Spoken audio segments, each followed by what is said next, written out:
circular motion. What is a radian? It's a standard unit for an angular measurement.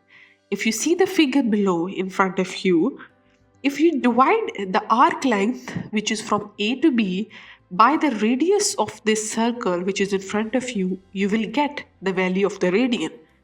And of course, it is measured in the angle theta.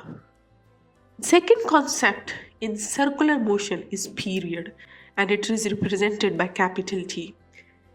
If I want to define it, I would say it's the time taken for one complete revolutions, and that is measured in seconds. There is a formula for time period, which is T, that is equal to total time, and you divide it by number of revolutions, that will be equal to the period. Then about frequency. Frequency is the number of complete revolutions per unit time, and this is measured in hertz. Frequency is in fact inverse to that of the time period. So therefore, we most of the time say that frequency is equal to 1 over t, which is the time period, and time period is equal to 1 over frequency. This is one of the very important things as the students encounter such concepts in the A-level exams. Then let's talk about angular velocity. It's a rate of change of angular displacement. There is a formula for angular velocity which is equal to 2 pi over t, where t is the time period. And since you know that frequency is equal to 1 over t, so we can also say that angular velocity is equal to 2 pi f. Centripetal force, remember, it is the net force that is acting on the object and that is making it to move in a circular path.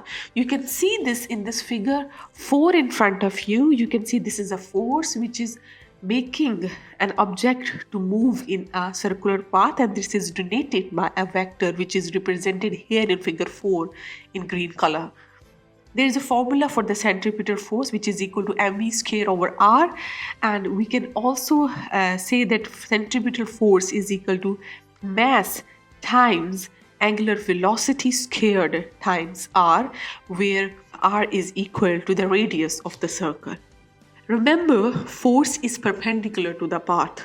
Okay, if you want to find out the constant speed in a uniform circular motion, you have to use a formula which says v is equal to angular velocity times the radius. Okay, last thing is about the centripetal acceleration. Remember this, all of these formulas, as they are really very important for you for the A-level exams, which says the centripetal acceleration is equal to v square over r, or in other words, we can also say that it's equal to angular velocity squared times r. Tutoring and resources, log on to www.physicsonlinetuition.com.